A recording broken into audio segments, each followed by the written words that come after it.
Hello friends, આજનો આપણો topic છે ધોરણ 6 હિન્દી વિષય દ્વિતીય સત્ર પાઠ 6 ન્યાય, જેમાં આજના વિડીયોમાં આપણે આ પાઠની સમજૂતી જોવાના છીએ।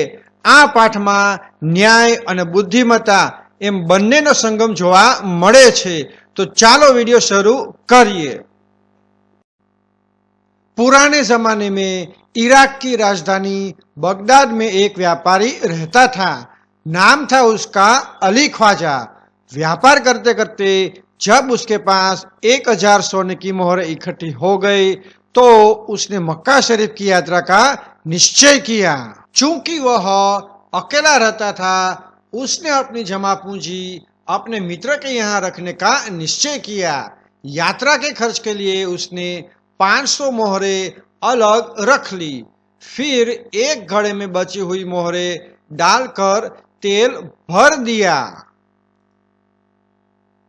अली ख्वाजा पड़ोस में अपने मित्र वाजिद के घर गया, उसको अपनी यात्रा के बारे में बताया और कहा, यह तेल का घड़ा मैं आपके घर रख कर जाना चाहता हूँ, मक्का से लौटकर ले लूंगा। वाजिद ने अपने तहखाने की चाबी उसे देते हुए कहा कि आप अपना घड़ा तहखाने में रख आइए और जब आप लौटे तो उसी स्थान से ले लीजिए। अली ख्वाजा घड़ा रखकर यात्रा के लिए निकल गया। एक दिन वाजिद के घर दावत थी। तरह तरह के पकवान बनाते हुए तेल खत्म हो गया। रात का समय था। वाजिद की बीबी अपना सिर खुजलाने लगी। तभी उसे अली ख्वाजा के तेल के घड़े की याद आई। उसने वाजिद से कहा, आप तहखाने में रखे तेल के घड़े से थोड़ा तेल निकाल कर आइए। इस समय बाजार तो बंद है। कल सुबह बाजार से नया तेल लाकर घड़े में भर देंगे। ख्वाजा आज रात ही आकर तो तेल नहीं मांगेंगे। बीबी की बात सुनकर वाजिद तहखाने में गया। जब घड़े की सील खोलकर तेल निकालने लगा तब घड़े में से सिक्कों की आवाज आई। उसे लगा कि घड़े में तेल के नीचे कुछ है, इसलिए उसने दूसरे बर्तन में सारा तेल निकाल लिया। उसने देखा कि घड़े में तो 500 सोने की मोहरें थी। उसने उन मोहरों को अपनी तिजोरी में छिपाकर रख दिया और तेल लाकर बीबी को दे दिया। अगले दिन उसने बाजार से नया तेल लाकर घड़े में भर दिया। उसे वैसा ही सील बंद कर दिया जैसे कि ख्वाजा अली ने किया था। कुछ दिनों के बाद ख्वाजा मक्का की यात्रा से वापस आया। घर में अपना सामान रखकर वह सीधा वाजिद के घर गया और अपनी यात्रा की सारी बातें बताई।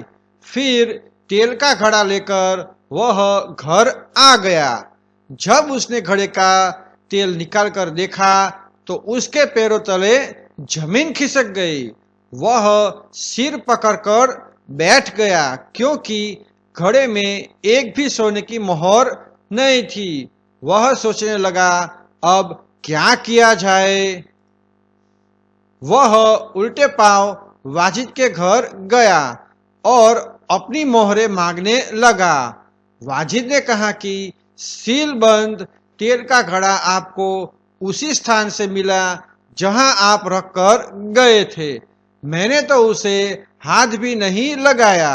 मैं कैसे मान लूं कि उसमें सोने की मोहरें थी। दोनों मित्र में कहासुनी होने लगी। दोनों का झगड़ा सुनकर आसपास के लोग इकट्ठे हो गए। उन्होंने जब झगड़े को बढ़ते हुए देखा तो ख्वाजा से कहा कि आप काजी की अदालत में जाइए, वह ही आपके झगड़े को मिटा सकता है। ख्वाजा ने काजी की अदालत में अपनी बात रखी, परंतु पक्के सबूतों के अभाव में उसे वहां से निराश लौटना पड़ा। तब उसने बगदाद के खलीफा के यहाँ अपील की और न्याय मांगा। खलीफा ने उसकी अपील स्वीकार कर ली। खलीफा ने सारे मामले पर विचार करने के लिए कुछ समय चाहा। 1 सप्ताह बाद का समय सुनवाई के लिए दिया गया। ख्वाजा और वाजिद का किस्सा अब प्रख्यात हो गया था। खलीफा एक दिन अपना भेष बदलकर शहर में घूम रहे थे। तभी उन्होंने कुछ लड़कों को न्यायालय का खेल खेलते हुए देखा।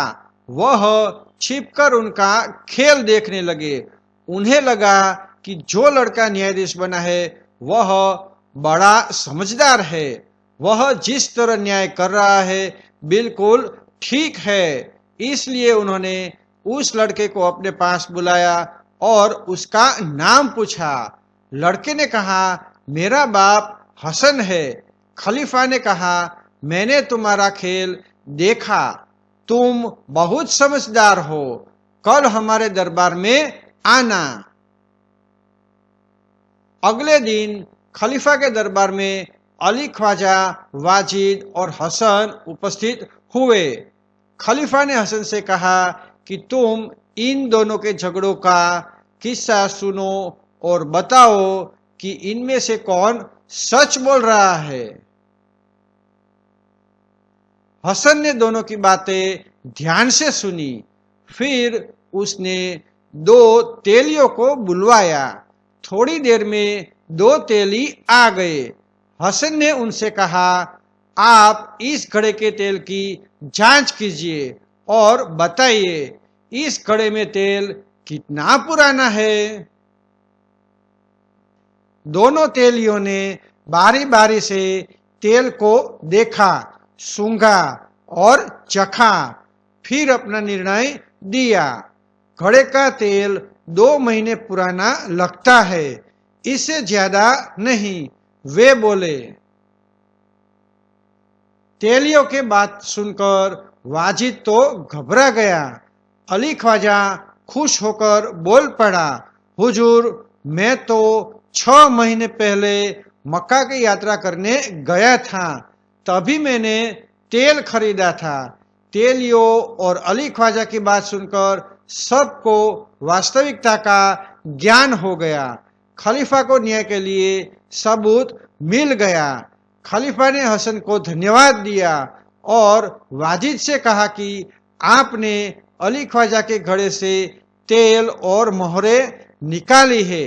आप उन्हें वापस कीजिए और चोरी और विश्वासघात के अपराध की सजा भुगतिए। खलीफा ने हसन को बहुत सारा पुरस्कार दिया। खलीफा के दरबार में उपस्थित सभी लोगों ने हसन की सूझबूझ और न्याय की भूरी भूरी प्रशंसा की।